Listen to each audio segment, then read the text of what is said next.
अस्सलामुअलैकुम, नमस्ते, सत श्री अकाल, खुशामदीद करता हूँ अपने चैनल हसन सियालकोटी में और उम्मीद करता हूँ कि आप सब लोग खैरियत से होंगे।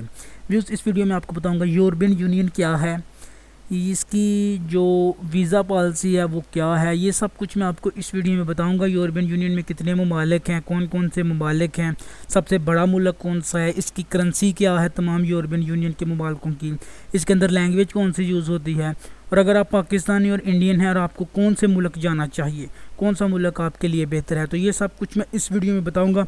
इस वीडियो का एंड तक ज़रूर देखिए। नए आने वाले दोस्तों से गुजारिश है कि चैनल को सब्सक्राइब कर लीजिए, साथ ही बेल को नोटिफिकेशन को प्रेस कर दीजिए, जिसका फ़ायदा ये होगा कि मैं जब भी नई वीडियो अपलोड करूँगा उसका नोटिफिकेशन आपको मिल जाएगा।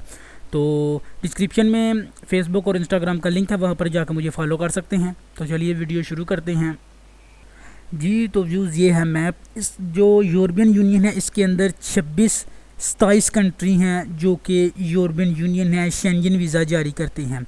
इनमें सबसे पहले है स्पेन, पुर्तगाल, फ्रांस, बेल्जियम, नीदरलैंड, जर्मनी, उसके बाद लक्समबर्ग है, स्विट्ज़रलैंड है, इटली है, माल्टा है, ग्रीस है, उसके बाद ऑस्ट्रिया है, हंगरी है, चेक रिपब्लिक है, पोलैंड है, डेनमार्क है, नॉर्वे है, स्वीडन, फिनलैंड, एस्टोनिया, लिथुआनिया, ये सब कंट्री हैं जो कि आइसलैंड भी एक कंट्री है जो कि शामिल है यूरोपियन यूनियन में, और ग्रीस। ये 27-28 कंट्री हैं जो कि यूरोपियन यूनियन में शामिल हैं। आगे आने वाले जो साल होंगे उसमें हो सकता है कि तुर्की, जॉर्जिया भी यूरोपियन यूनियन में शामिल हो जाएं। यूरोपियन यूनियन जो है इन दोनों मुल्कों को भी अपने अंदर ले ले। तो ये जो 3-4 कंट्री हैं, तुर्की, जॉर्जिया और यूक्रेन, इनमें आप जाएंगे तो हो सकता है कि आने वाले 2 या 3 साल के अंदर अंदर इनको भी जो यूरोपियन यूनियन है अपने अंदर ले ले, मज़ीद एक और कंट्री इजाफा कर ले यूरोपियन यूनियन में। तो ये था। इन सब का जो वीज़ा है वो किसी भी एक कंट्री का वीज़ा ले ले। मिसाल के तौर पर आप फ्रांस का वीज़ा ले लें तो आप पोलैंड जा सकते हैं। इन 27 कंट्री में से किसी एक कंट्री का भी आप वीज़ा ले सकते हैं।